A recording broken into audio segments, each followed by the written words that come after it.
Araw yun ng Lunes kung saan abala ang mag-amang Lino at Joey's ay pinapatayong lumihan. Puno naman ang kuryosidad ng mga tao habang nakatingin sa kanilang ginagawa ng mga oras na yon. Maliban sa mag-ama, katukatulong din nila ang matalik na kaibigan ng binata na si Benji. Patapos na sana ang tatlo sa kanilang ginagawa nang biglang bumuhos ang malakas na ulan. Tumigil muna tayo sa ating ginagawa. Mababasa tayo . Mahirap ang magkasakit. Mukhang hindi rin kagad titigil ang ulan. Sige po, Tay. Ituloy na lang natin ang ginagawa natin bukas. Hapon na rin naman . Ay, sayang naman. Matatapos na sana ang ginagawa natin . Kainis naman ang ulan na to. Wala tayong magagawa. Agahan na lang natin bukas para bago tumanghali, matapos na natin ang ginagawa natin. Sige, agahan ko na lang bukas. Pwede bang makihiram muna ng pera? Pambili lang ng bigas. Oo ba? Okay na ba to? Oo, salamat . Kapag natapos na tayo rito, sa akin babayaran ng buo sa pagtulong mo, iho. Naku, salamat po, Kalino. Kailangan ko talagang kumita ngayon . Ako lang kasi ang inaasahan sa amin. May 1 oras din bago tumila ang ulan. Tsaka lang sila nakauwi sa kanilang bahay. Ang pamilya ni Joey ay nakatira sa isang maliit na bayan sa Batangas. Ang namayapang ina talaga ang taga roon, samantalang ang kanyang ama ay galing pa sa malayong probinsya. Kaya nagkakilala ang kanyang mga magulang dahil sa klase ng trabaho ng ama sa construction. Malimit silang idestino sa iba't ibang lugar hanggang makarating siya ng Batangas. Saktong piyesta noon, kasama ang mga katrabaho, namiesta sila sa mga taga roon. At isa sa mga bahay na napunta nila ay bahay ng ina ni Joey. Doon nag-umpisa ang pagkakaibigan ng mga magulang na nauwi sa pag-iibigan. Sa kasamaang palad, bata pa lamang si Joey na magkasakit ang ina at sumakabilang buhay. Ang ama ni Joey na si Lino ay mula sa hani ng mga antingero sa kanilang probinsya. Dahil sa kagustuhan na maiba ang takbo ng buhay, sinuway niya ang kanyang ama at tinupad ang pangarap. Matagal na panahon din bago siya umuwi sa kanilang probinsya. Yun din ang unang beses na makikita ng anak ang kanyang lolo. Habang naroon silang mag-ama, nagkaroon ng pagkakataon si Joey na makilala ang pamilyang pinagmulan. Noon din nagka-interes ang binata na magkaroon ng sariling mutya, katulad ng sa kanyang lolo at mga tiyuhin. Hindi naman tumutol ang kanyang ama sa kagustuhan niya. Isang pagsubok ang ibinigay sa kanya ng kanyang lolo. Ang makuha ang natatanging mutya ng saging, na tuwing Biyernes at sa bagong buwan lamang masusumpungan.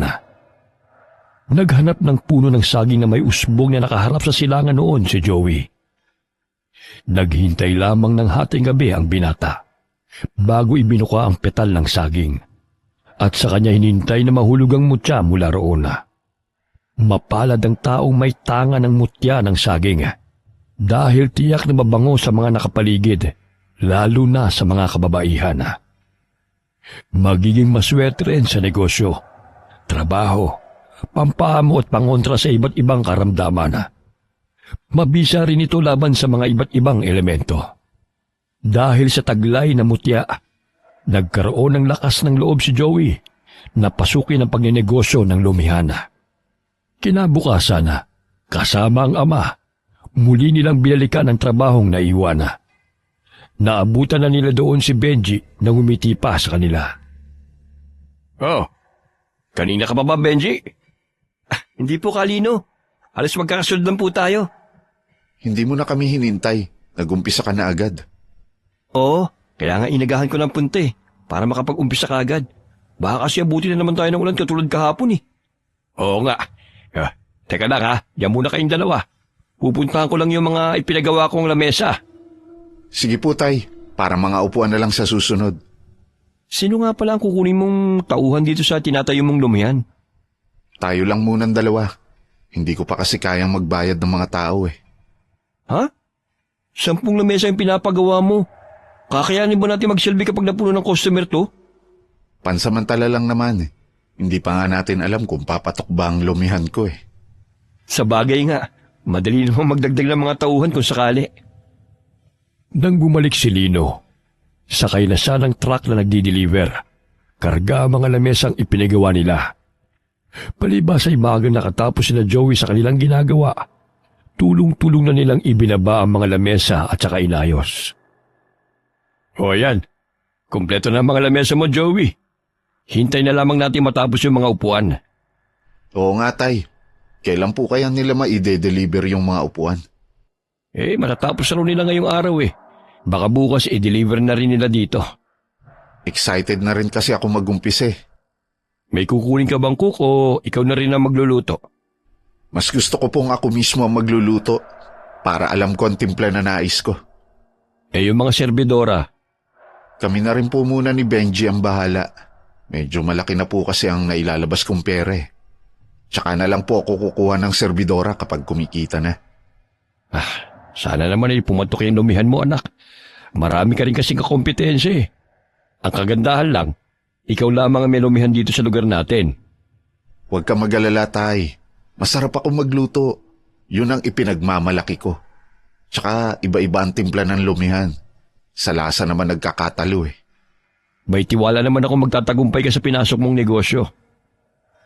Nang makumpleto ang mga lamesa at upuan, inihanda na lahat ni Joey ang mga gamit. Namili niya rin siya ng mga lulutuin para sa kanyang espesyal na lumi. Minabuti rin ni Joey na pakiusapan ng pare sa kanilang simbahan. Gusto niyang mapabendisyonan muna ang kanyang lumihan bago magsimula. Kinabukasan, maagang naging abala ang magkaibigan. Nakaluto na sila at si Benji naman ang nag-asikaso sa ihahain sa lamesa. Hindi naman nagtagal ay dumating na rin ang pare para magbendisyon. Paikot na inumpisahan sa loob ang pagbibendisyon ng pare hanggang sa labas ng lumihan. Nang makatapos, pinakain muna nila ito bago umalis. Pati na rin ang mga taong saksi sa pagbubukas ng kanyang bagong lumihan ay imbitado rin. Masaya mga tao sa pagbubukas ng lumihan mo. Mukhang papatok nga ito. Sana nga po, Tay. Medyo kinakabahan pa nga ako eh. Lagi mong tatandaan, lagi lang ako nandito para suportahan ka. Alam ko naman po yun. Mula pa noon, lagi na kayong nandyan. Sayang nga lang. Maagang kinuha sa atin ang inay mo. Sana nakikita niya kung anong narating mo ngayon. Kung nasan man po ang inay, tiyak na masaya niya tayong pinagmamasdan. Makikisabat nga po sa inyong pag-uusap. Joey, kung magdadagdag ka nga pala ng mga tauhan, magsabi ka lang ha. May mga kilala kasi ako eh. Sige, sasabihan na lang kita kapag kailangan na natin. Pansamantala eh. Ako na munang bahala sa pagsisilbi sa mga customer. Kayang-kaya ko naman yun eh. Salamat, pre. Malaking pasasalamat ko talaga kasi nandiyan kayo ni tatay. Naging magandang simula ng negosyong itinayo ni Joey. Sa bawat araw ay dumarami ang kanilang nagiging customer. Madalas ay mga babae. Napansin naman yun ni Benji. Minsan kasi, madalas ang hanapin ng mga ito ay ang binata.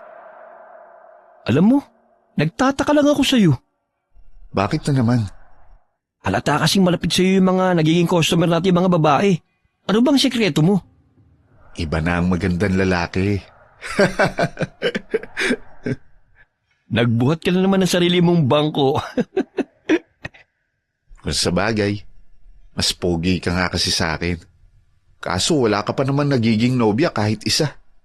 Masyado ka naman kasing torpe. Huwag kang maingay dyan. Baka mamaya may makarinig sa'yo. Kapag may nakilala akong babae, ipapakilala kita para magkaroon ka na ng nobya. Aba, mas matanda ka pa sa akin eh. Nakakaya naman, ikaw pa maghanap para sa akin. Alisin mo nga yung hiya-hiya mo. Walang mangyayari sa'yo kung babagal-bagal ka.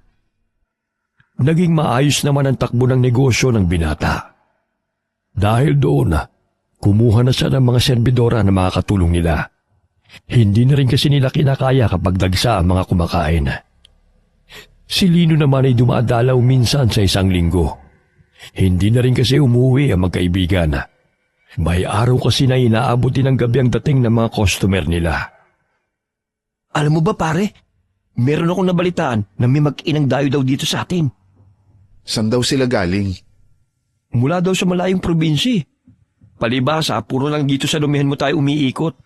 Wala na tuloy tayong nalalaman sa nangyayari sa labas. Kung di pa nabanggit ng pinsan ko yun, hindi ko malalaman.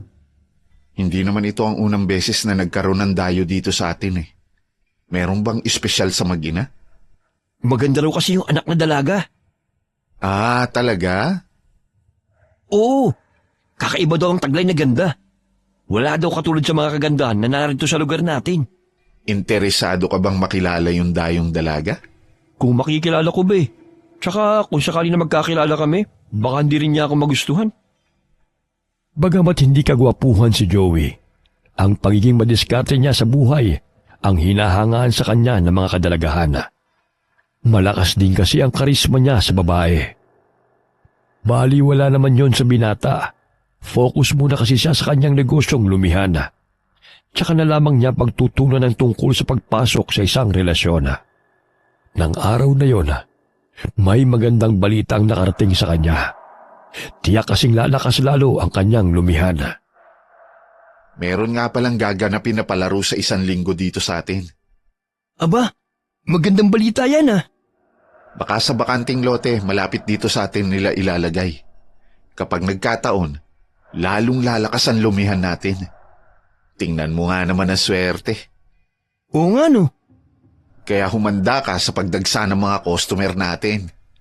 Pwede kayo makapanood. Minsan na kasi magkaroon ng palaro dito sa atin eh. Pwede ka naman manood. Basta wag mong iiwanan na walang tao sa kahera. Excited na tuloy ako. Eh ikaw ba? Manonood ka rin? Hindi ako interesado. Wala naman akong hilig sa mga palarong ganyan. Kaya lang ako masaya kasi nga madadagdagan ng customer natin. Matuloy na lumipas sa mga araw. Nagsimula na ring ayusin ang bakanting lote na pagdarausan ng palarong bayan. Hindi lamang ang lumihan ni Joey ang nakinabang, kundi maging ang mga residente sa lugar na yon. Tagaroon kasi ang kinuha nilang mga trabahador na kakatulungin sa pag-aayos sa lugar. Nagdagdag din ang mga paninda si Joey para sa araw ng nalalapit na pag-uumpisa ng palaro. Bukas na palang simula ng palaro. Kailangan maaga pa lang magbukas na tayo. Tama ka. Mas agahan dapat natin ang pagbubukas. Aabutin pala ng 10 araw ang palarong bayan na yun eh. Ayos yan. Kapag kumita tayo ng maganda, pwede na tayong magtayo ng panibagong pwesto sa ibang lugar. Magandang ideya nga yan. Bibilis ang pag-asenso mo. Kasama ka sa pag-asenso ko. Sabay-sabay tayong aangat. Salamat naman at gusto mong kasama ako sa pag-asenso mo. Ikaw ang gagawin kong tagapangasiwa kapag natuloy ako sa plano ko. Talaga? Salamat sa malaking tiwala mo sa akin. Makakaasa ka. Hindi kita bibiguin. Matagal na tayong magkaibigan. Kaya malaki ang tiwala ko sa iyo. Inabukasan, maagang nagsidatingan ng mga tagapangasiwa ng palarong magaganap.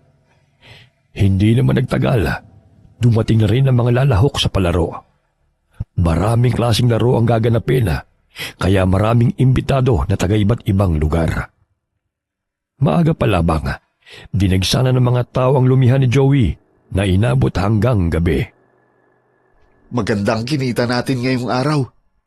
Sana hanggang matapos ang palarong bayan mapanatili natin ang magandang pasok ng pera. Oo nga, magandang sinyalis to. Kasi Lunes ngayon. Magandang simula ng araw natin. Oo nga, sana mas malaki pa ang kita natin sa susunod na araw.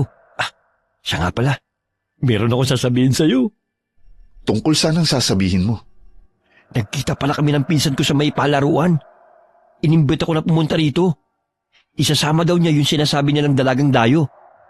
Eh di mabuti, para makilala naman natin. Yun na nga nasa isip ko eh. Kailan daw sila pupunta dito? Sa susunod na lang daw. May iba pa kasi silang lakad eh. Naiintriga rin kasi akong makita ang dalagang dayo na yun. Minsan kasi, naririnig kong pinag-uusapan ng mga kumakain. Maladyosa nga daw talagang ganda. Sinabi mo pa, lalo na kapag malapitan. Muling lumipas sa mga araw. Mas dumami pa ang naging customer ng lumihan ni Joey. Pati ang mga nangangasiwa sa palaro nagpapadeliver na rin. Hindi kasi nila pwedeng iwanan ang kanilang pwesto. Palibhas ay malapit sa kanila. Hindi hirap ang mga serbidora niya sa pagdadala ng mga order. Napilitan na rin magdagdag ng serbidora si Joey para hindi naghihintay ang nasa lumihana. Pati ang tatay niya ay nagulat sa pagdagsa ng mga tao sa kainana nang minsang pumunta sa pwesto niya. Mukhang buenas ang pwesto mo rito, anak ah. Opo, Tay. Hindi ko akalain na siswertehin ako dito. Anong plano mo kapag natapos na ang palarong yan? Bala ko pong magtayo ng isa pang lumihan sa ibang lugar. Makakaya mo bang pangasiwaan yun kung malayo dito? Kinausap ko na si Benji at ang pagkasunduan na po namin, kung sakali nga na matuloy ang plano ko, siya ang gagawin kong tagapamahala doon. O sige, ako na ang bahalang humanap ng lugar na sa tingin ko ay magandang magtayo. Oh, ayun na pala si Benji. Naubos na ba ang dala niyo sa palaruan, Benji? Oo naman, may umorder pa nga eh. Kaya babalik pa uli ako dun. Marami rin ang kumakain dito kanina. Kita mo naman ngayon, halos okupado pa ang mga lamesa natin. Dahil naging maganda ang naging benta nila ng mga nagdaang araw, natansya ni Joey na may sapat na siyang puhunan sa itatayong lumihana.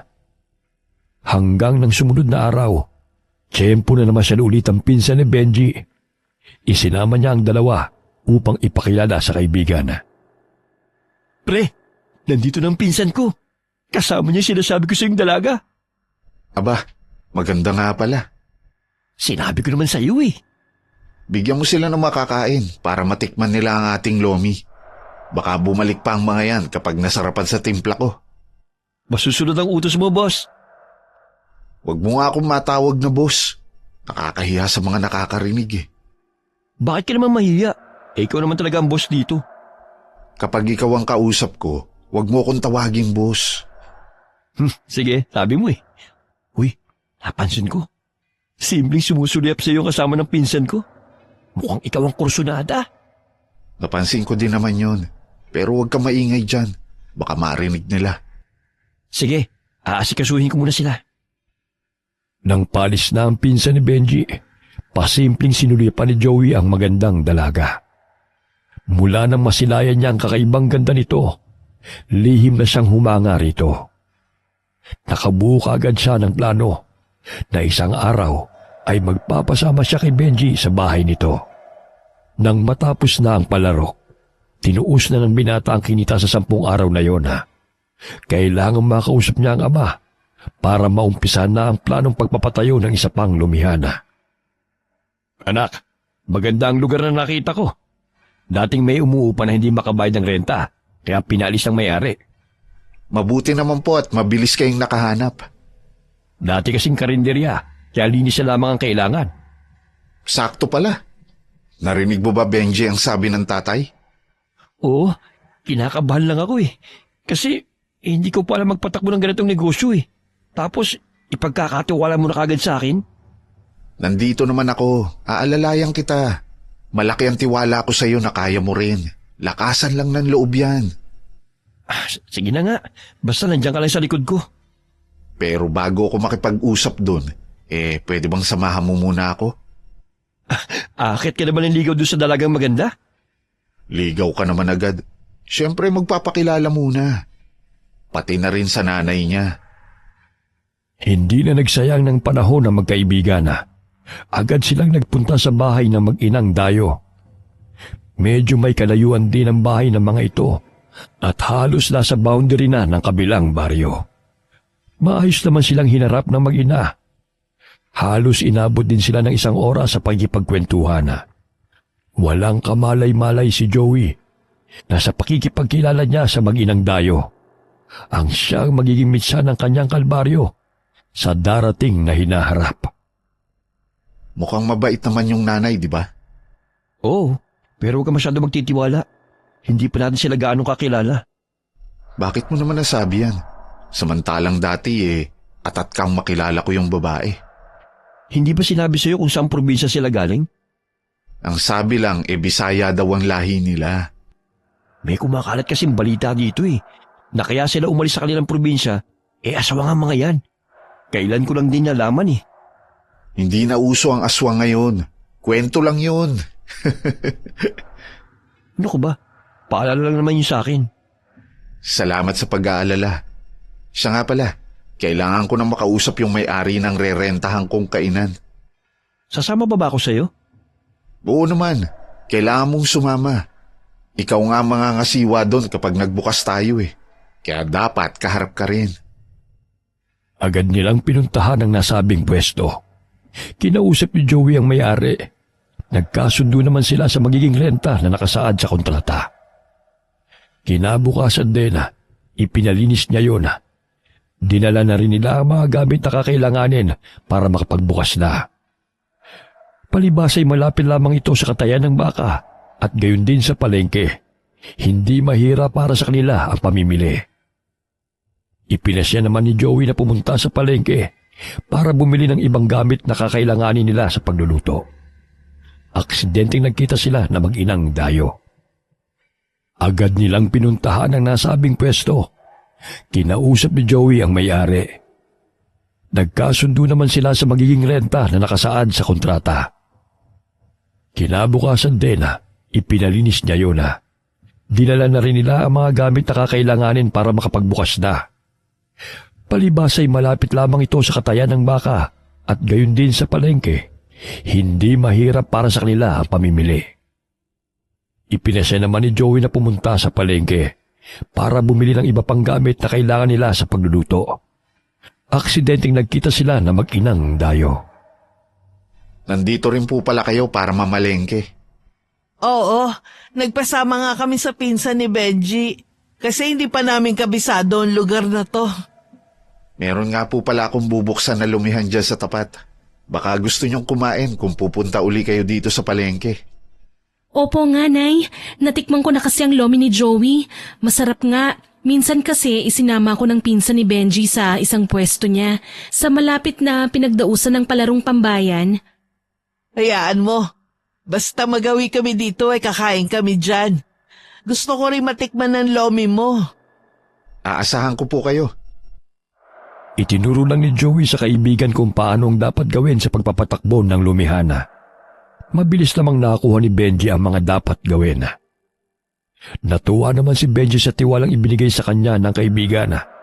Hindi rin niya inaasahang maganda magiging benepisyo sa kanya nito bilang tagapamahala sa lumihan nito.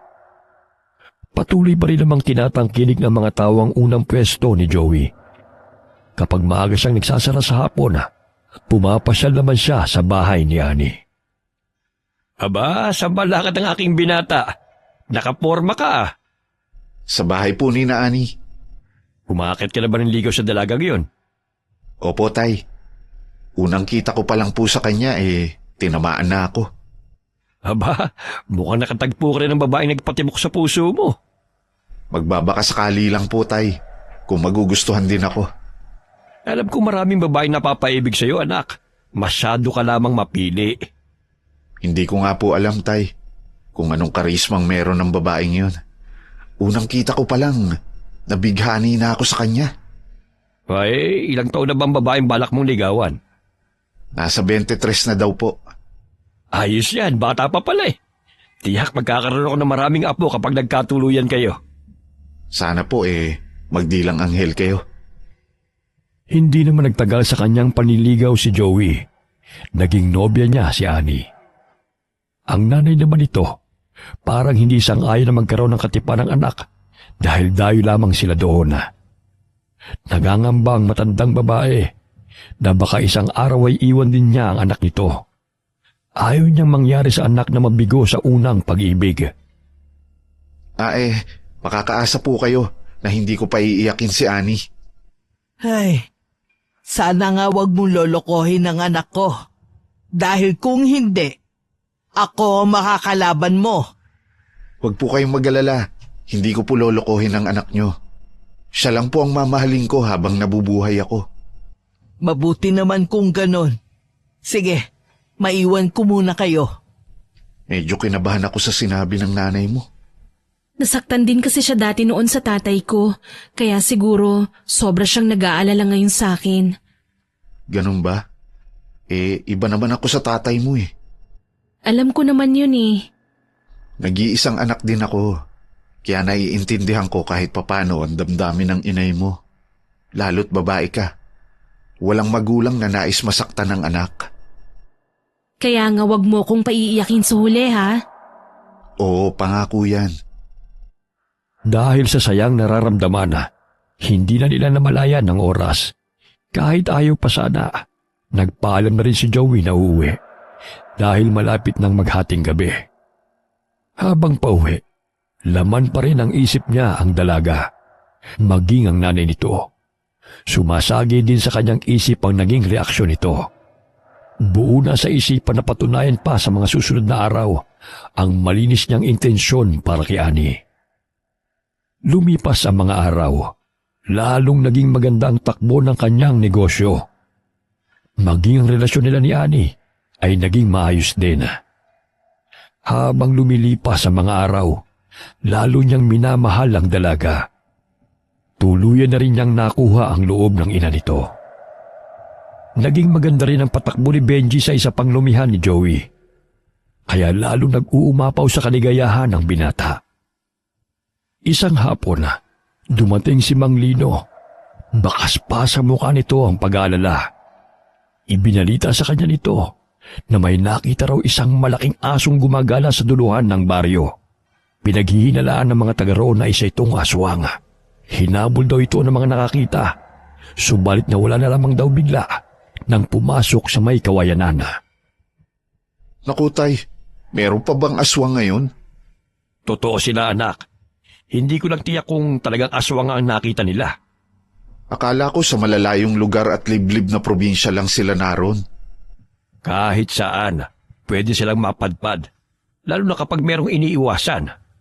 Hindi po kaya maapektuhan ang lumihan ko dahil sa balitang yan? Sana naman hindi. Pero mabuti na rin yung nag-iingat. At saka iwasan mo magpagabi dito sa lumihan mo. Kung sakali po na totoo sila, sino kaya sila? Naku, mahirap magbintang. Pero madalas, mga dayo sila. Lahat po ba ng aswang ay pumapatay ng tao? Oo, kasi laman ng tao at dugo ang gusto nila. Paborito nilang biktimahin ay mga buntis. Biglang kinabahan si Joey dahil sa mga tinura ng kanyang ama. Bigla tuloy niyang naalalang mag-ina. Sana naman, huwag mapagbintangan ng mga ito na aswang dahil sa pagiging dayo. Kapag nagkataon, mauunsyami pa ang kanyang pag-ibig sa babaeng dayo. Agad niyang pinuntahan si Benji upang ipaalam ang kumakalat na balita. Napasyal ka. Kung itatanong mo ang takbo ng negosyo mo dito, naku, magandang nagiging pasok ng kita. Hindi yun ang sadya ko. Pero syempre, kukumustahin ko din yun. Siguro tungkol kay Ani, no? Hindi tungkol sa kanya. May ibinalita kasi sa akin si tatay. Ha, magandang balita siguro yan, ha? Sige nga, ano ba yun? Meron daw nakitang tila aswang. Sabi ng mga nakatira sa duluhan ng baryo natin. Hinabol pang araw nila, kaya lang biglang nakalayo. Narinig ko nga rin ang tungkol sa balitang yan. Kasamang tiyuhin ko sa mga magpapatrolye. Hindi ko nga maiwasan na mag-alala kila Ani. Baka mamaya kasi mapagbintangan sila dahil sa mga dayo lang sila sa lugar natin. Hindi naman siguro nila sasaktan ng mag-ina nang wala silang ebidensya. Tingin ko nga mababait sila at marunong makisama. Ayon na rin sa kwento ng pinsan ko, wala naman daw kakaiba sa mag-ina. Babalaan ko na rin siguro sila. Kailangan din nilang mag-ingat. Dahil malapit sa lugar nila yung kung saan nakita yung aswang. Baka sila ang mabiktima nito. Hindi na tuloy na wala kay Joey ang pag-aalala. Dahil din sa balitang yon, maaga na siya nagsasara ng lumihan niya para makauwi na maaga ang mga tauhan niya. Naging dahilan din yon para maging madalas ang pagdalaw niya sa mag-ina. Kaharap niya ng mga oras na yon si Kalidia. Pinaalalahanan din niya ito tungkol sa gumagala na aswang. Huwag kang mag-alala, iho. Hindi kami gagalawin ng aswang na yon. Ho? Bakit nyo naman po nasabi ang bagay na yan? Alam ko kasi kung paano siya lalabanan. May mga alam akong pangontra sa kanila na natutunan ko sa aming probinsya. Mabuti naman po kung ganon. Pero mag-iingat pa rin po kayo. Oo, iho. Doble na ang pag-iingat namin ngayon Lalo't may aswang palang gumagala sa baryo na to. May mga tao nga rin pong tumutugi sa aswang na yon. Sabi, sa gabi lang daw ito nambibiktima. Mag-iingat ka rin, iho. Malayo pa naman ang uuwian mo.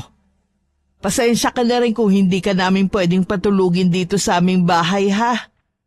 Huwag niyo po akong alalahanin. Kaya ko pong pangalagaan ang sarili ko. Lalong lumakas ang ugong-ugong na balita sa kanilang baryo. Bagamat malakas pa rin naman ang benta ng lumihan ni Joey. Pagsapit naman ng gabi madalang nang may tao sa labas. Sa lumihan pa rin naman natutulog ang binata. Nang gabing yun, dumating ang kanyang ama para samahan siya. Hindi rin kasi maiwasan ng kanyang ama na mag-alala, lalo't wala si Benji para samahan siya. Napag-usapan nilang mag-ama ang tungkol sa plano niyang pag-aalok ng kasal kay Annie. Sigurado ka na ba? Ilang buwan pa lang naman ang relasyon nyo. Sigurado na po ako. Pwede niyo po ba akong samahan mamanhikan? O kailan mo balak mamanhikan? Kung pwede po, bukas na bukas din. Oo, sige. Wala naman akong tutol dyan. Nasa tamang edad ka na rin naman. Kaya binibigay ko na sa yung basbas ko. Salamat po, Tay. Basta para sa kaligayahan mo, asahan mong pagsuporta ko sa iyo. Hindi nga lang po ganap ang kaligayahan ko dahil sa balitang may aswang sa lugar natin. Huwag mo nang alalahanin ang aswang na yon. Hindi ka naman niya masasaktan dahil may tangan kang mutya. Oo nga po pala, Tay. Baka sa pagkakataong to, magamit ko na yung mutya ko. Natuloy ang pamamanhikan ng mag-ama. Sumang-ayon naman sa lahat ng sinabi nila si Lydia. Ganon din ang mag-ama sa mga kondisyones ng mag-ina. Bago matapos ang araw na yon, napagkasunduan nila ang petsa ng pag-iisang dibdib ng dalawa. Sa kabila ng masayang pakikiharap ni Lydia sa mag-ama, merong agam-agam sa kanyang dibdib. Hindi niya maiwasan na makaramdam ng pangamba, pero handa siyang isantabi ang sariling kapakanan, alang-alang sa kaligayahan ng anak. Simula ngayon, balayan ang itatawag ko sa iyo. Oo naman. Ikaw naman, Joey. Alagaan at pakamahalin mo ang anak ko, ha? Opo, salamat po at pumayag kayo na maikasal kami ng anak nyo. Masakit man na mawalay sa akin si Annie. Pero para sa kanyang ikaliligaya, handa akong magparaya. Kung gano'n wala na siguro tayo nakaligtaan na pag-usapan. Kung meron man siguro, hayaan na lang natin ang mga bata magpasya. Total kasal naman nila yan Opo, pero ipapaalam pa rin po namin sa inyo kung sakaling meron man kaming baguhin o idagdag na detalye. Mabuti kung ganon. Malaking bagay sa aming mga magulang na isali nyo sa plano at preparasyon nyo sa inyong kasal. Nang makalis ang mag-ama, nag-usap naman silang mag-ina. Sinabi ni Lydia sa anak na huwag siya magkakamaling sabihin kay Joey ang tunay niyang pagkatao. Dahilan nito na wala na silang pwedeng lipatang lugar na mananatiling lihim kung ano siya. Nangako naman si Annie sa ina na walang sino man ang makakalam nito. Panghahawakan ko ang sinabi mo, anak. Malaki ang tiwala ko sa iyo. Huwag po kayong mag-alala, inay. Mananatiling lihim ang inyong katauhan. Kahit pakasal na kami ni Joey, hindi ko po kayo ipapahamak. Kung sakali mang dumating ang panahon na matuklasan ni Joey ang aking lihim, mapipilitan akong iwanan ka at magpakaalayo-layo para hindi ka madamay. Nay, ayoko pong magkalayo tayo. Ayoko din, anak. Kaya lang anong magagawa natin kung mismo ang tadhana na ang gumagawa ng paraan para maghiwalay tayo. Tigilan niyo na po kasi ang pangangaswang, inay. Baka mamaya mapatay pa kayo. Gustuhin ko man tumigil. Hindi ko na rin magagawa. Hindi ko kayang kontrolin ang sarili ko. Kung alam mo lang ang paghihirap ko. Naging madamdamin man ang pag-uusap na mag-ina. Nanatiling matatag ang kalooban ni Lydia. Alam niyang sobrang nasaktan ng anak sa pagkawala ng ama. Kaya't natatakot din ito na matulad siya sa kanyang ama. Namatay ang kanyang asawa nang may mabiktimang isang buntis. Kaya tinuwi siya ng mga nakakita sa nangyari. Nagawa pa nitong makauwi para isalin ang perlas na itim sa kanya bago pa nalagutan ng hininga. Sa kabilang dako naman, pinag-usapan na ng mag-ama ang tungkol sa kasalang magaganap. Kumpleto na rin ang lahat ng mga kailangan. Mabilis na lumipas ang mga araw hanggang sumapit ang araw ng kasal. Dahil may sapat na pera naman si Joey, sa isang resort ito ginanap. Binabati ko kayo mga anak. Maraming salamat po, Tay. Ingatan mo at pakamahalin ng anak ko, ha? Opo, Nay. Makakaasa po kayo. Pumasyal na lang kayo sa bahay kapag may bakante kayong oras. Asahan niyo pong lagi namin kayong dadalawin. O paano? Naghihintay na sa inyong sasakyan nyo para ihatid kayo sa lugar na inyong pulot gata. Sige po. Ikaw naman, Ani. Sumunod ka sa asawa mo. Alam niya kung ano ang makakabuti sa'yo. Opo, inay. Paano po? Aalis na po kami. Kumuway pa ang bagong kasal sa mga dumalo bago sumakay sa naghihintay na sasakyan. Naging maayos naman ang isang linggong pagsasama ng dalawa. Pareho pa nilang hinuhuli ang ugali ng bawat isa.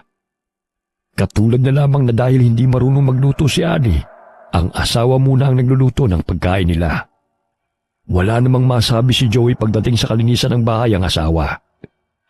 Pagkatapos nga ng 2 linggo, balik na sa lumihan si Joey na pinamahala muna niya pansamantala sa kanyang ama. Minsan, nagyaya si Ani sa asawa na dalawin ng ina, namimiss na raw kasi niya ito. Agad namang pumayag si Joey. Pero pagdating nila doon, hindi nila inabutan ang matandang babae. San kaya nagpunta si nanay? Nagtanong na ako sa kapitbahay eh. Kahapon pa raw nakasara itong bahay. Wala ka bang alam na pwede niyang puntahan? Wala eh. Di ba dayo nga lang kami dito? Ang pinsan lang ni Benji ang kakilala ko dito. Saan naman kaya natin siya hahanapin? Pumasok muna tayo sa bahay. Baka maya-maya dumating na rin ang inay. Mabuti na lamang may sariling susi si Ani, kaya nakapasok sila sa bahay. May kalahating oras na rin ang nakakalipas nang dumating ang ina ni Ani. Nay, saan po kayo galing? Kanina pa po kami naghihintay sa inyo. Nag-alala na ako sa iyo, Nay. Sabi kasi ng kapitbahay natin kahapon pa raw kayo hindi nakikita eh. May pinuntahan lang akong kababayan natin. Ginabi lang ako ng uwi. Kanina naman maaga akong umalis. May mga dala po kami dito, mga dilata at bigas para hindi na kayo mamalengke. Salamat naman at napasyal kayo. Namiss na din kita eh. Hindi ba't sabi namin papasyalan namin kayo? Mamaya na kayo umuwi ha. Magkwentuhan muna tayo. Matagal din sila nagkwentuhan. Nang malapit ng lumubog ang araw, ay nagpaalam na ang mag-asawa. Nagtataka man si Ani kung saan nanggaling ang ina, pero hindi na rin siya nag-usisa pa. Ayaw niya kasi magtanong ng kaharap ang asawa. Plano niyang bumalik ulit nang hindi kasama si Joey. May palagi kasi siyang may itinatago ang ina at kailangan niya itong makausap ng masinsinan. Kinabukasan, maagang gumayak ang mag-asawa para pumunta sa lumihana. Habang nag-aalmusal, may naalalang itanong si Joey sa asawa. Sabi mo nun, wala kayong kakilala dito. Bakit sabi ni nanay galing siya sa kababayan niyo kahapon? Siguro may nakita siyang kakilala namin sa probinsya. Mabuti nga yun na meron na siyang kakilala na pwede niyang pasyalan para hindi siya mainip. Oo nga, syempre talagang nalulungkot yun. Nasanay kasi siya na lagi kaming magkasama eh. Sana makumbinsi mo si inay na pumisa na sa atin. Wala namang problema sa akin eh. Kakausapin ko ulit ang inay kapag dinalaw ko siya. Sa kabilang lumihan sila nagtungo na mag-asawa. Plano kasing kausapin ni Joey ang kaibigan. Dinat na naman nila si Benji sa tindahan. Kakwentuhan nito ang ilang serbidora na maagang pumasok. Pumasok naman sa pinakakusina si Ani. Hinayaan niya muna mag-usap ang magkaibigan. Buti napasyal kayo dito mag-asawa. Isinama ko na rin si Annie para hindi siya mainip sa bahay. Lagi na lang kasi siyang nagkukulong eh. Hindi niyo ba kasamang biyanan niyo sa bahay? Gusto ko sana, kaso hindi namin mapilit na pumisan na sa amin eh. Baka kasi nahihiya sa'yo. Baka nga. Kaya lang kasi hindi ko maiwasan na hindi rin mag-alala. Lalo't mag-isa lang siya sa bahay. Tapos may gumagala pang aswang. Huwag ka mag-alala. Papupuntahin ko yung pinsan ko para tingnan-tingnan ang biyanan mo. Salamat pareha. Malaking tulong ang gagawin mo. Habang abala noon si Joey sa kanyang lumihaan, biglang dumating ang kanyang ama na si Lino. Ibinalita nito ang tungkol sa aswang na gumagala sa kanilang baryo. Umaalikid daw umano ito sa bahay ng isa niyang kasamahan sa trabaho. Buntis daw kasi ang asawa nito. Mabuti na nga lang daw at hindi pa sila nakakatulog. Kaya nagtawag siya ng mga kapitbahay, sa kanila ito hinabol. Nangyari ito sa kabilang baryo. Hindi kaya iisa lang ang aswang? Yun din ang naiisip ko. Baka lumipat muna ng ibang lugar dahil alam niyang meron nagpapatrolya dito sa atin. Tiyak na babalikan niya ang buntis na yun. Yun nga na pag-usapan namin eh. Kailangan magbantay kami sa bahay nila tuwing gabi. Gusto kong sumama sa inyo, Tay. Sige, pumunta ka na mamayang gabi.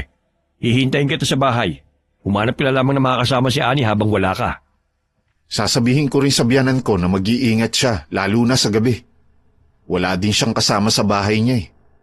O sige na, ituloy mo ng ginagawa mo. Aalis na rin muna ako. Gusto ko lang ibalita yun sa'yo. Bago niya itinuloy ang ginagawa, kinausap muna niya ang asawa. Sinabi niya ang tungkol sa napag-usapan nila ng ama. Halatang nabigla si Annie sa narinig. Napansin naman yun ni Joey.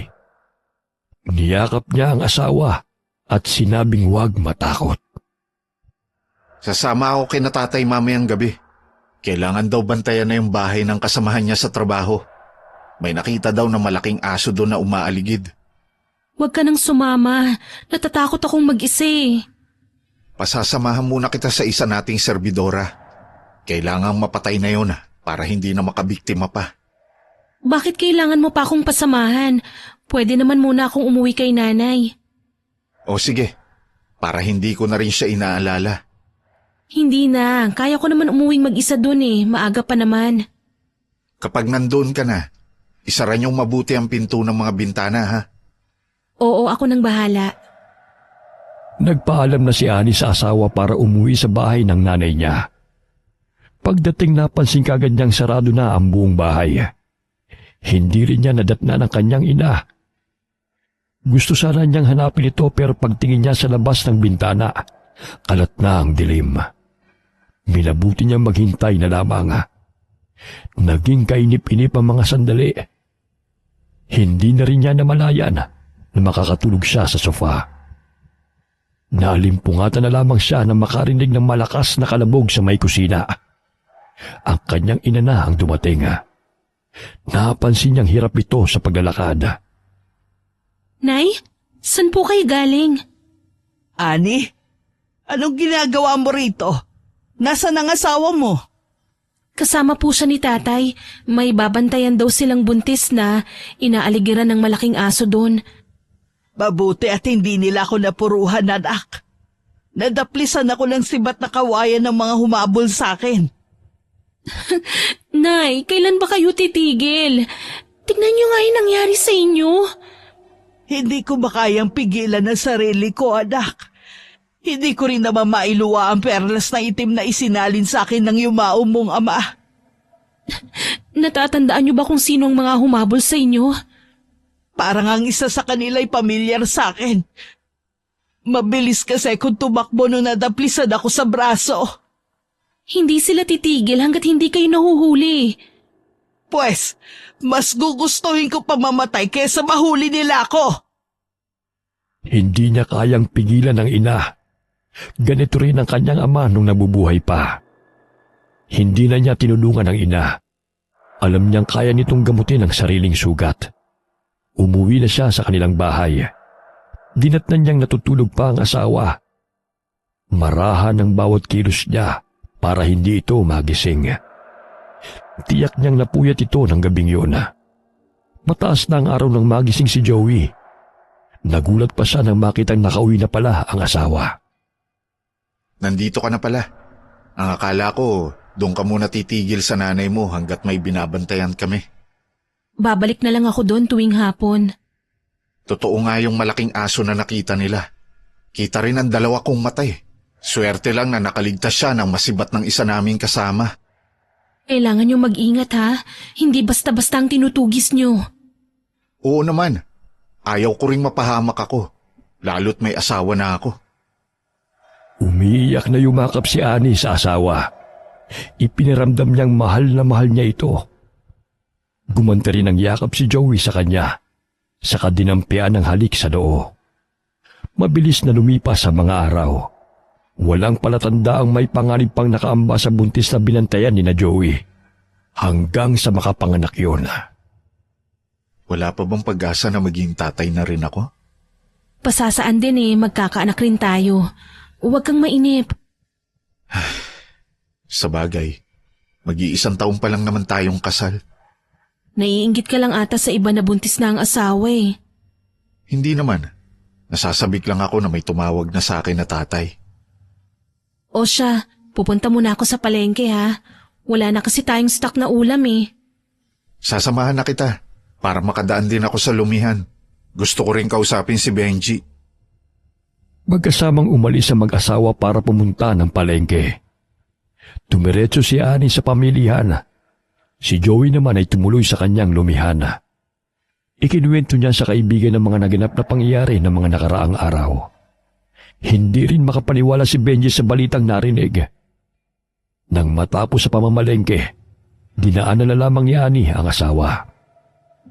Isang araw, naisipang muling bisitahan ni Ani ang ina. Pasaya naman ito nang makita siya at sa kanyang mga pasalubong. Pasensya ka na inay ha.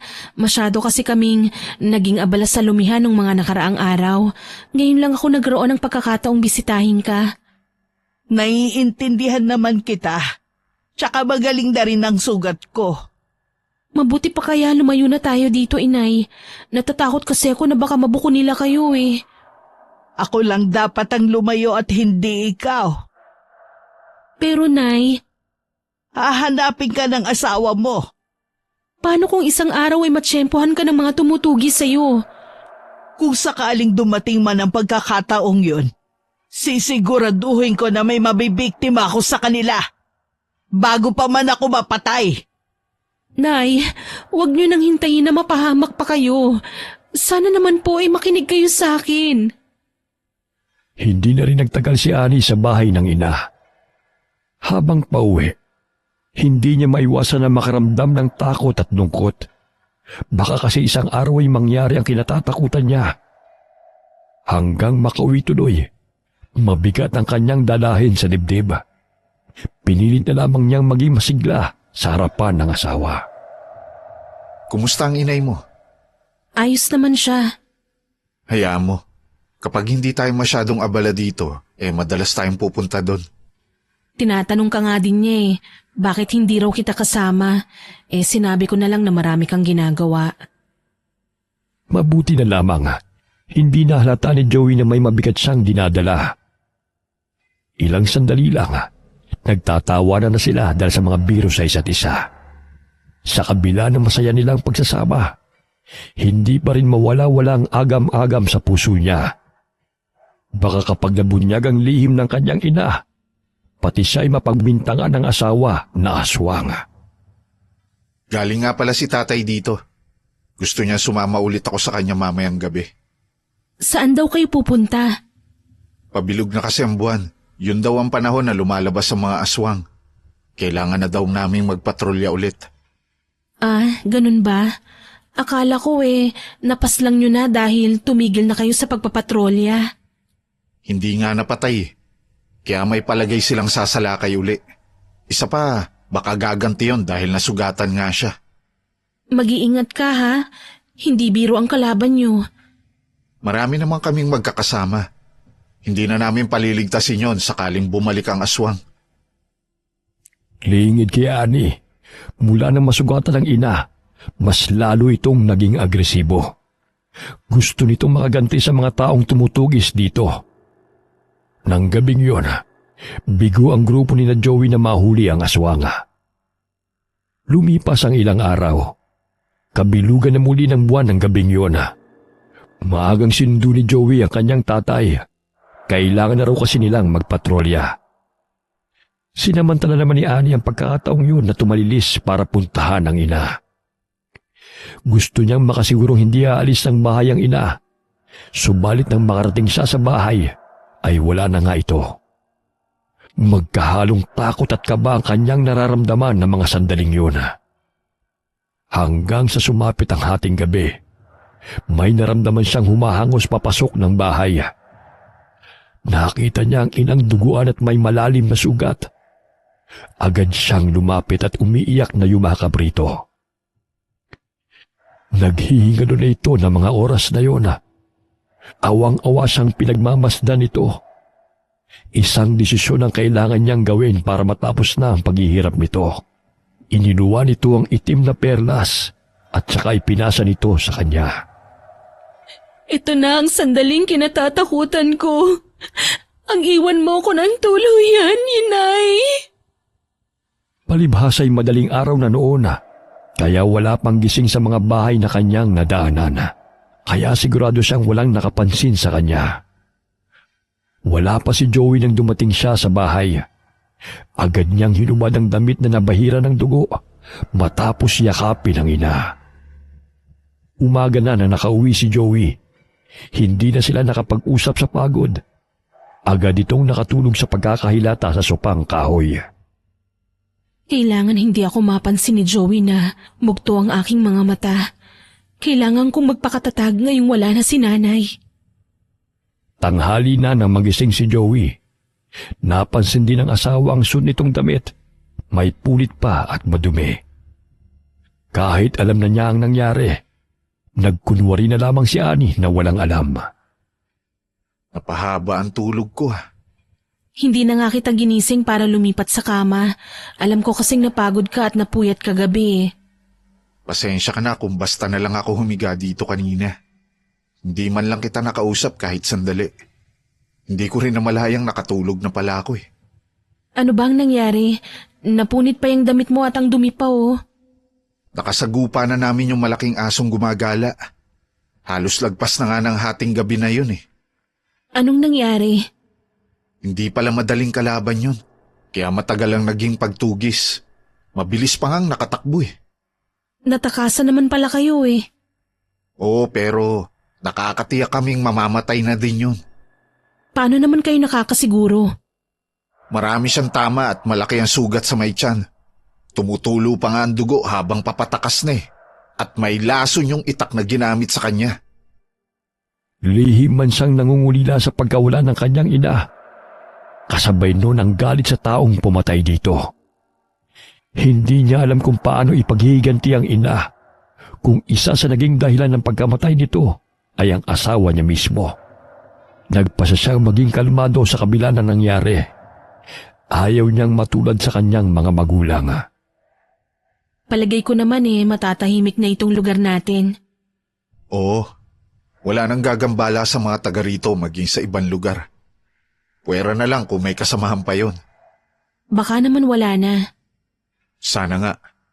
Apektado na rin kasi ang lumihan natin . Wala pa sa plano ni Annie ang maghiganti. Masyado pang maaga para dito. Masakit man sa kanyang kalooban ang nangyari sa kanyang ina. Minabuti niyang manahimik muna pasamantala. Balik na ulit sa normal ang buhay ng mga taga roon. Patuloy namang namayagpag ang negosyong itinayo ni Joey. Halos isang buwan na rin ang nakalipas mula na mangyari ang trahedya. Nagtataka si Joey sa asawa. Bakit hindi nito dinadalaw ang ina? Bakit hindi natin dalawin si nanay? Matagal na rin tayong hindi nakakapunta sa kanya. Kasi hindi ko agad nasabi sa'yo. Nagpaalam siya sa akin nang huling magkausap kami. Umalis ang inay? Bakit daw? Sasama na daw siya dun sa kababayan na sinabi niyang pinuntahan niya nung minsang dinalaw natin siya. Noong bang hindi natin siya dinatnan sa bahay? Akala ko ba ayaw kanyang iwanan? Ang dahilan niya sa akin, namimiss na daw niya yung lugar namin. Makakaya mo bang matagal kayong hindi magkita? Kailangan ko talagang kayanin. Hindi ko naman siya mapigilan nung nagkausap kami. Hindi sanay magsinungaling si Annie. Pero kailangan niyang gawin ang lahat para mapagtakpan lamang ang nangyari sa ina. Mabilis na lumipas sa mga araw. Parati pa rin siyang binabagabag ng pagkamatay ng ina. Nakabuo na rin siya ng plano kung paano makakaganti sa mga taong pumatay rito. May naisip na rin siyang paraan upang hindi maghinala sa kanya ang asawa. Mahirap din pala ang malayo kay nanay. Papayagan mo ba ako kung umuwi ako minsan sa aming probinsya, Joey? Akala ko ba kaya mo nang magkalayo kayo ng nanay mo? Hindi naman ako magtatagal eh. Gusto ko lang matiyak kung ayos lang bang lagay ni inay doon. Naiintindihan naman kita. Pero paano ko? May magulang ka rin. Siguro naman alam mong pakiramdam ng malayo sa kanila. Kung papayagan ba kita, mga gaano ka katagal dun?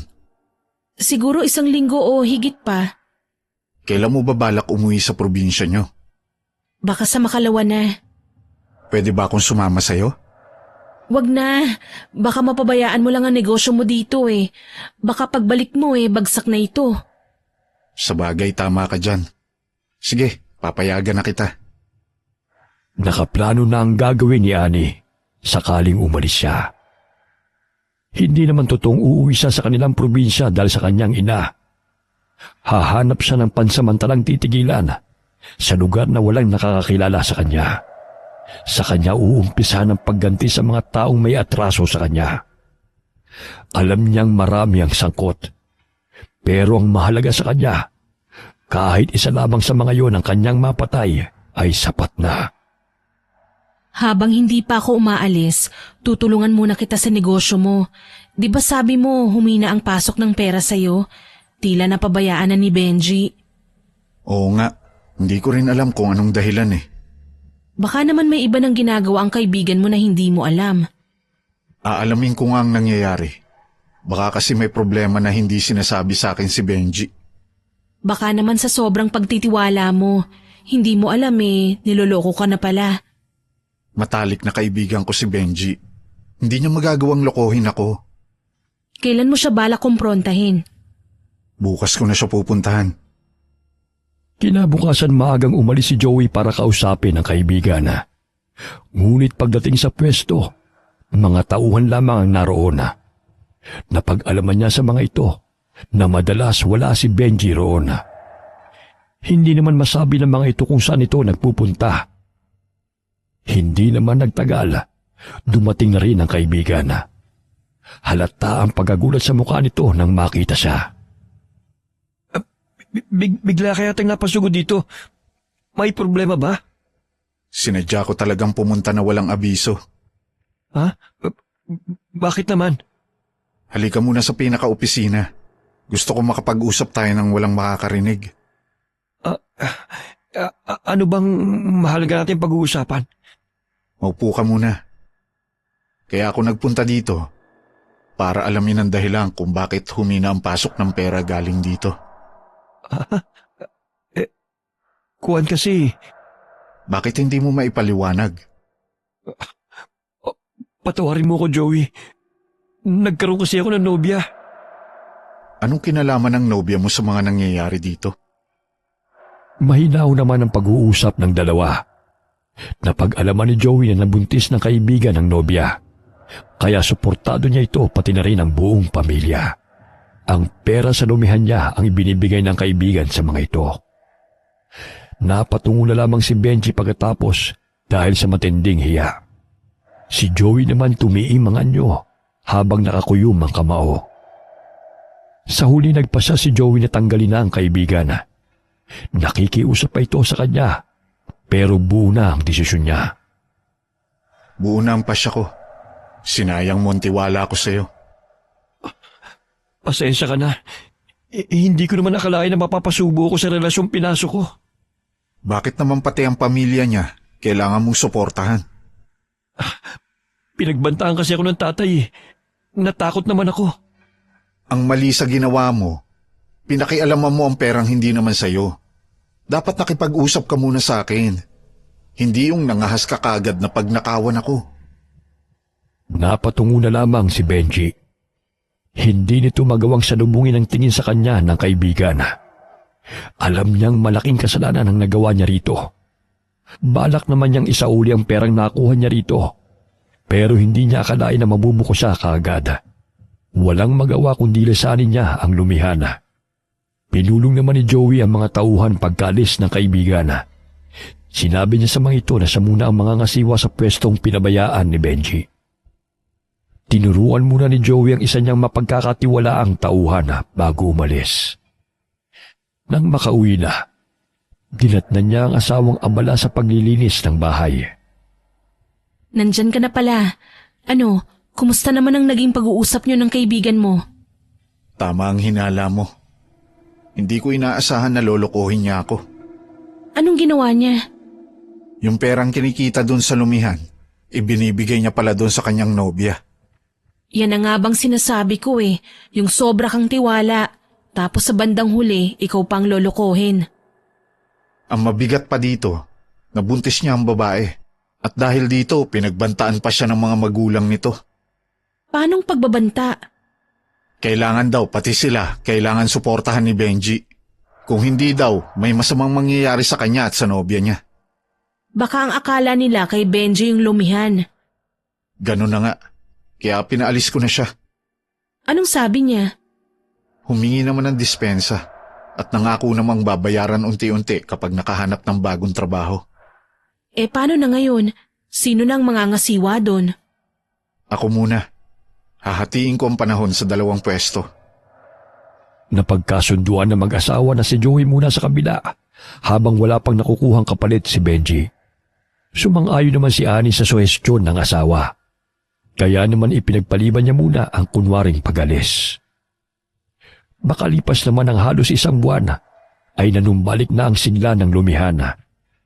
Si Annie naman ay nagplano na sa gagawin niyang paghihiganti. Sasamantalahin niya ang gabing wala si Joey, kaya kapag sumasapit na ang gabi, ay lumalabas siya upang maghanap ng posibleng sangkot sa pagkawala ng kanyang yumaong ina. Isang umaga dumaan sa kanyang pwesto si Joey. Gusto lamang mga musta kung maayos ba niyang napapatakbo ang negosyo. Mukhang buenas ka rin sa negosyo Dami mong customer. Natuto lang naman ako sa iyo Pwede ka na palang maging permanente dyan para focus na lang ako sa kabila. Pwede nga yun para hindi na tayo kukuha ng papalit kay Benji. Naku, lalo tayong hindi magkakaanak niyan. Palagi tayong magkalayo. Parang buntis na nga ako Ha? Kung ganun, magiging tatay na pala ako? Ayos yan! Huwag ka munang magsaya. Hinala pa lang naman ang sa akin Sana totoo na yan. Kung gaano katuwa si Joey, siya namang hinagpis ni Annie. Ayaw niya talagang magkaanak. Iniisip niya kasing matutulad lang sa kanila ng mga magulang niya ang magiging buhay nito. Minabuti niyang pakiramdaman muna ang sarili kung sigurado ngang buntis na siya. Kung sakali man totoo, hindi naman ito magiging hadlang sa mga plano niya. Ano man ang mangyari, kailangan panindigan niya ang kanyang desisyon. Sasabihin ko na lang sa'yo kung sigurado ng buntis nga ako kapag tuluyan na akong hindi dinatnan. Basta, umaasa ako na magiging tatay na rin ako. Kung nawalan ka ng kaibigan, may kapalit naman na mas higit sa kanya kung sakali. Oo nga. Tiyak matutuwa din si tatay kapag nalaman niyang magkakaapo na siya. Huwag mo munang sasabihin. Hayaan mong makasigurado muna tayo. Sige, walang problema. Lalo akong gaganahan sa pag-aasikaso ng ating negosyo ngayon. Pero kaya mo bang mag-isa dito nang malayo ako sa'yo? Oo naman. Wala nang gagambala sa akin dito Kahit minsanan mo na lang akong dalawin dito para mas higit mo pang maasikaso ang lumihan mo doon at ako na ang bahala dito. Palibhas ay wala naman siyang kasama sa bahay. Malaya niyang may sasagawa ang mga plano niya. Kinagabihan, nang matansya niyang patulog na ang mga tao, lumabas na siya ng bahay. Nakiramdam muna siya. Saka binaybay niya ang kasukalan para hindi siya makita ng mga tao kung sakaling may gising pa. Nang mapadaan siya sa isang kubo, may naamoy siyang tila napakasarap na pagkain. Natiyak niyang may buntis doon. Kaya dahan-dahan siyang pumasok sa silong nito. Tahimik sa loob. Kaya nagpasa siyang atakihin ng babaeng mahimbing na natutulog. Nagising naman ang asawa ng babae at nagulat siya. Kaya hindi niya naisakatuparan ang kanyang balak. Bigla siyang tumalon sa mababang hagdan at mabilis na tumakbong palayo. Kinabukasan ay nakikiramdam siya kung may lalabas na balita tungkol sa nangyari ng nagdaang gabi. Pero nanatiling tahimik ang mga tao. Ay, salamat at walang balita sa ginawa ko kagabi. Kung hindi, maaalarma na naman ang mga tao. Magiging delikado na ako kapag nagkataon. Aba, si Benji itong paparating Ikaw lang ba nandito, Annie? Oh, bakit ka nandito? Hindi ba't pinaalis ka na ni Joey? Kaya lang naman ako pumunta rito para iabot ang kaunting perang naipon ko. Para sa paunang bayad sa perang nakuha ko. Mabuti naman at naisipan mo pang magbayad. Nangako kasi akong babayaran ko siya. Sakaling makahanap ako ng trabaho. Nagsisisi talaga ako sa nagawa ko. Kumusta ka naman ngayon? Yung nobya mo? Pinalaya siya nang hindi ko na sila mabigyan ng pera. Nakatira kami sa isang kubo ngayon. Mabuti at hindi ka binanikan nang wala ka nang maibigay. Hindi naman. Sinabi lang na huwag kong pababayaan ang anak nila. Nagpapasalamat din ako dahil may napasukan akong trabaho. Kaya nakakaipon din ako kahit papano. Matutuwa si Joey kapag nalaman niyang may pauna ka ng bayad sa kanya. Nahihiya talaga ako sa ginawa ko. Lalo na kay Joey. Pinagkatiwalaan niya ako. Pero hindi ko inaasang darating ako sa puntong pati ang pera sa kaha pag-iinteresan ko. Sige, ibibigay ko tong pera kay Joey kapag nagawi siya dito. Siya na kasi ang namamahala sa pwestong iniwan mo Naisip ni Annie, hindi kaya yung kubong pinuntahan niya kagabi ang kubong sinasabi ni Benji. Nagplano siya nga hanap na mabibiktima. Kaya kinagabihan lumabas na naman siya. Pero pinili niyang wag nang balikan ang buntis sa kubo. Humanap na siya ng ibang bibiktimahin hanggang makatagpo siya ng isang lalaking nakahandusay sa kalasingan. Matagumpay niyang naisakatuparan ang kanyang plano. Kahit hindi niya tiyak kung isa ito sa mga pumaslang sa kanyang ina.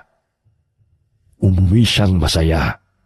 Kaya kinabukasan ay maaga niyang inasikaso ang kanilang lumihana. Bigla namang dumating ang kanyang biyenana. Napasyal po kayo, Itay. Oo, nabalitaan ko kasi kay Joey nang minsan kami magkausap na ikaw nang mamamahala dito. At siya doon naman sa pwestong iniwanan ni Benji. Kung ganun, alam niyo na din palang pinaalis niya si Benji.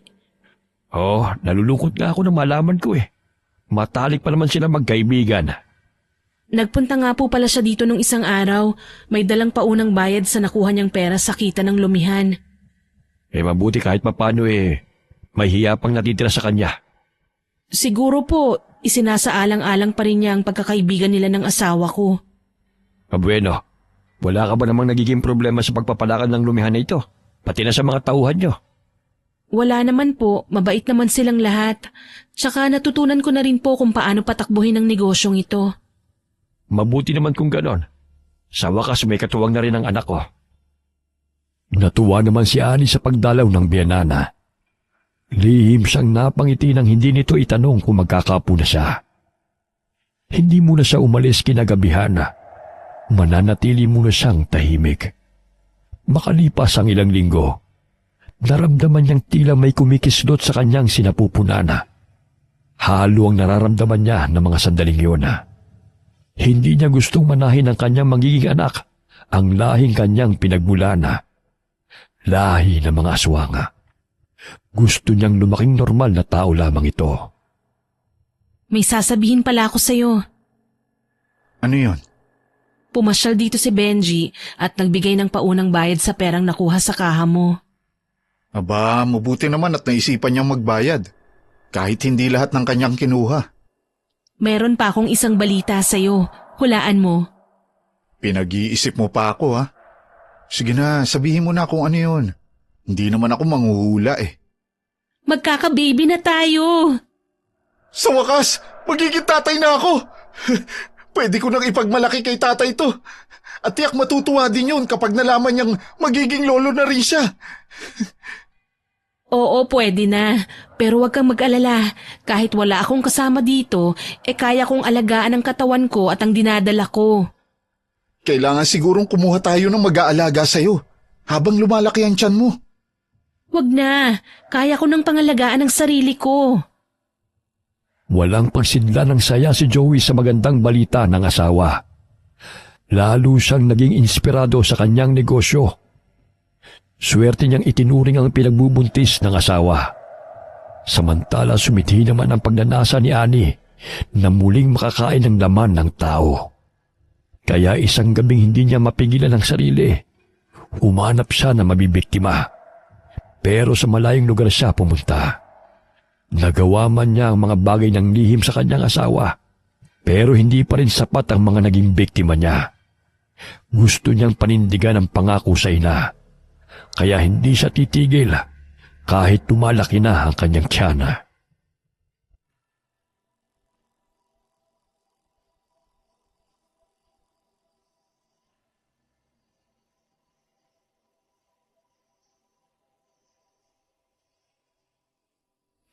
Mabilis na lumipas ang mga araw at kapansin-pansin na rin ang paglaki ng kanyang tiyana. Madalas namang siyang dinadalaw ng asawa sa pag-aalalang malaglag ang kanyang dinadala. Isang araw na nandoon si Joey, sinabihan siya nitong doon muna ito mamamalagi upang mabantayan siya. Wala naman siyang nagawa para tutulan ito. Baka naman mapabayaan mo ang isa mong lumihan kung nandito ka. Hindi yan. Nasa isip ko nga na ibigay muna kay Itay ang pamamahala sa isa nating lumihan. Para lagi lang akong nasa tabi mo. Mabuti pa kausapin mo muna ang Itay sa bagay na yan. Tiyak namang papayag yun. Nag-aalala lang naman ako na baka puro tauhan mo na lang ang naiiwan sa lumihan. Hindi malabong mangyari ulit yung ginawa ni Benji. Kung sa bagay may punto ka dyan. Mahirap na kasi kapag wala ka doon, kaya habang hindi pa pumapayag si tatay, doon ka muna pansamantala. Sige, ganun na lang ang gagawin natin. Basta iingatan mo ang magiging anak natin, ha? Nagkasundo silang mag-asawa sa naging usapan. Labis namang natuwa si Annie dahil sa naging desisyon ng asawa. Hindi niya minamadali ang balak, kaya normal na naman ang kanilang sitwasyon. Madalas din siyang dalawin ng kanyang benana. Kailan kaya lalabas ang aking magiging apo? Huwag kayong mainip, Itay. 3 buwan na lang po masisilayan niyo na rin po ang apo niyo. Excited na kasi talaga ako eh. Ganon din po si Joey Nag-usap nga pala kami ni Joey. Pag naman ako sa sinasabi niya, mas maigi kasing kasama kanya sa lahat ng oras. Sabi ko po kasi huwag niyang ipagkatiwala sa iba yung pwesto niya doon. Baka matulad lang nung si Benji pang nangangasiwa. Oo nga. Kaya nga po hindi ako pumayag na dumito agad siya hanggat hindi niya kayo nakakausap. Huwag ka mag-alala. May aasikasuhin lang ako tapos papalitan ko na sa salumihan niya para magkasama na kayo. Muli na namang bumalik si Benji para mag-abot uli ng pera. Hindi kasi niya maibigay ng diretso kay Joey dahil nahihiya pa rin siyang humarap. Kailan manganganak ang asawa mo, Benji? Kabuwanan niya na. Kinausap mo nga yung mga kakilala ko na magpatrolya malapit sa amin eh. Bakit naman kailangan niyo pang magbantay sa gabi? Natatakot kasi ako eh. Na baka siya na ang susunod na mabiktima ng aswang. Pati ikaw mag-iingat ka rin. Mga katulad niyo kasi ang gustong-gusto ng mga aswang eh. Sa palagay mo ba may aswang pa rin? Oo, kasi nung nasa 3 buwan pa lamang ang tiyan niya, may biglang pumasok na malaking aso sa bahay namin. Muntik na siya mabiktima. Talaga? Anong nangyari? Naalimpungatan ako noon. Kaya nang makita ko siya, bigla akong tinaga. Kaya lang mabilis siyang tumakbo palabas ng bahay. Naisip ni Annie na doon pumunta kina Benji sakaling makalabas siya sa gabing gusto niyang humanap ng mabibiktima. Tinitiyak niyang isa sa mga sasama kay Benji ay siya ring kasama sa komitel sa buhay ng kanyang ina.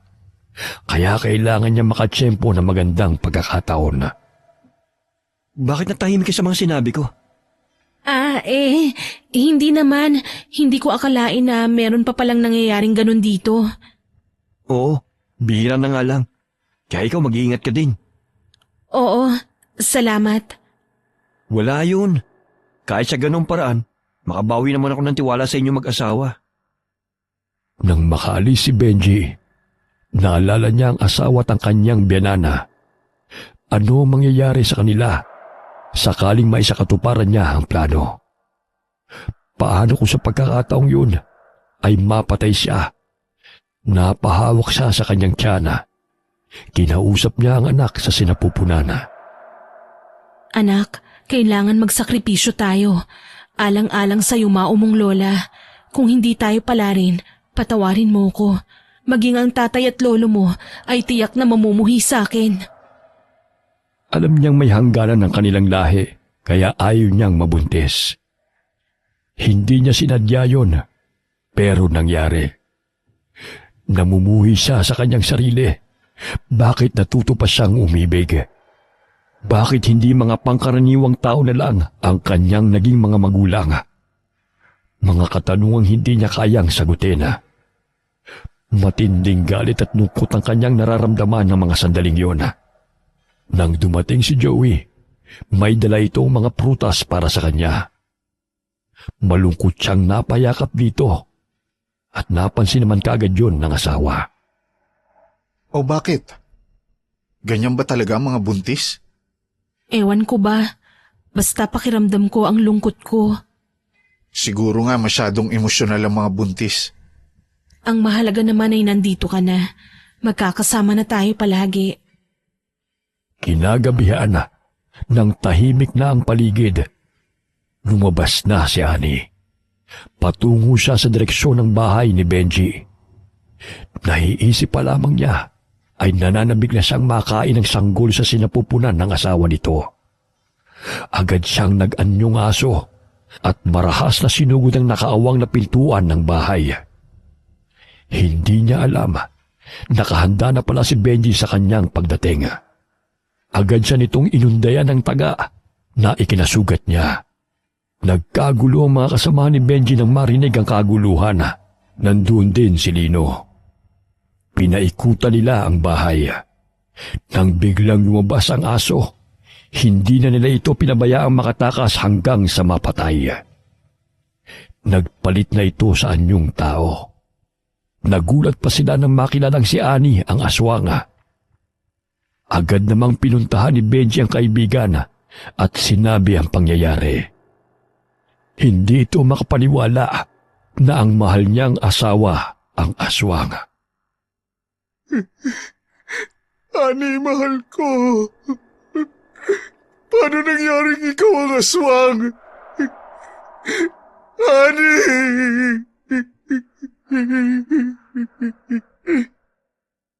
Wala na tayong magagawa, anak. Hindi ko rin akalain na ang mag-inang dayo ay lahi pala ng mga aswang. Tama palang usap-usapan noon dahil mula lang naman nang dumating sila dito, nag-umpisa ang pag-atake ng aswang. Masakit man sa atin ang sinapit ng asawa at anak mo. Wala tayong dapat sisiin sa mga nangyari. Alam kong hindi madali sa iyong tanggapin ang katotohanan. Pero nandito kami ni Benji para damayan ka. Ay, Benji, nasawat anak kong nawala sa akin. Hindi ko man lang nakita at nayakap ang magiging anak ko.